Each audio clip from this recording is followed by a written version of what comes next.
Hi friends, welcome to நல்லதொரு வீணை channel. இன்றைக்கி நாம் சுண்டக்காய் பொரியல் எப்படி பண்ணுறதுன்னு பார்க்கலாம். அதுக்கு நான் 100 கிராம் அளவுள்ள சுண்டக்காய் எடுத்திருக்கேன். சுண்டக்காயை இந்த மாதிரி இடிக்கல்லில் வச்சு லைட்டாக தட்டி எடுத்துக்கோங்க. இந்த மாதிரி கொஞ்சம் கொஞ்சமாக போட்டு ஒரு சைடு மட்டும் வர்ற மாதிரி நல்லா தட்டி எடுத்துக்கோங்க.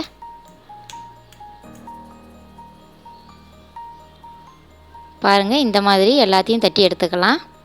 இப்போ இதில் கொஞ்சமாக தண்ணி ஊற்றி நல்லா வாஷ் பண்ணி எடுத்துக்கலாம். எல்லா விதையும் எடுக்கணும்னு அவசியம் இல்லை.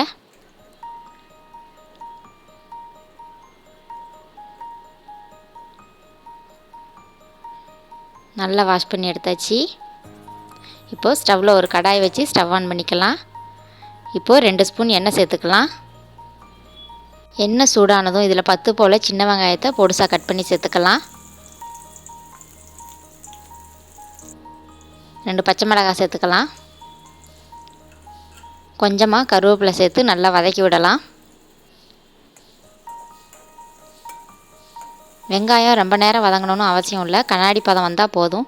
இந்த சைஸ் உள்ள ஒரு தக்காளி பழத்தை எடுத்து சின்னதாக கட் பண்ணி சேர்த்துக்கலாம். இப்போது நல்லா வதக்கி விடலாம். தக்காளி கொஞ்சம் வதங்கினதும் இதில் கழுவி வச்சுருக்கிற சுண்டைக்காய்களை சேர்த்துக்கலாம். தண்ணி சேர்க்கணுன்னு அவசியம் இல்லை, எண்ணெயிலே நல்லா வெந்து வரட்டும். இப்போ காய்க்கு தேவையான அளவு உப்பு சேர்த்துக்கலாம். அடிக்கடி நல்லா மிக்ஸ் பண்ணி விட்டுக்கிட்டே இருங்க. அந்த சுண்டைக்காயிலேருந்து விதை வரும், அது அடி பிடிக்கிற மாதிரி வரும். பாருங்கள், சுண்டைக்காய் வெந்து வர ஆரம்பிச்சிருக்கு. பாருங்கள், சுண்டைக்காய் நல்லா கலர் மாதிரி அந்த ஒயிட் கலரில் வருது பாருங்கள். இந்த மாதிரி ஆகிட்டா வெந்துருச்சுன்னு அர்த்தம். இப்போ 1/2 ஸ்பூன் மிளகாய் தூள் சேர்த்து நல்லா மிக்ஸ் பண்ணி விடலாம். இப்போது உப்பு செக் பண்ணிவிட்டு தேவைன்னா சேர்த்துக்கோங்க.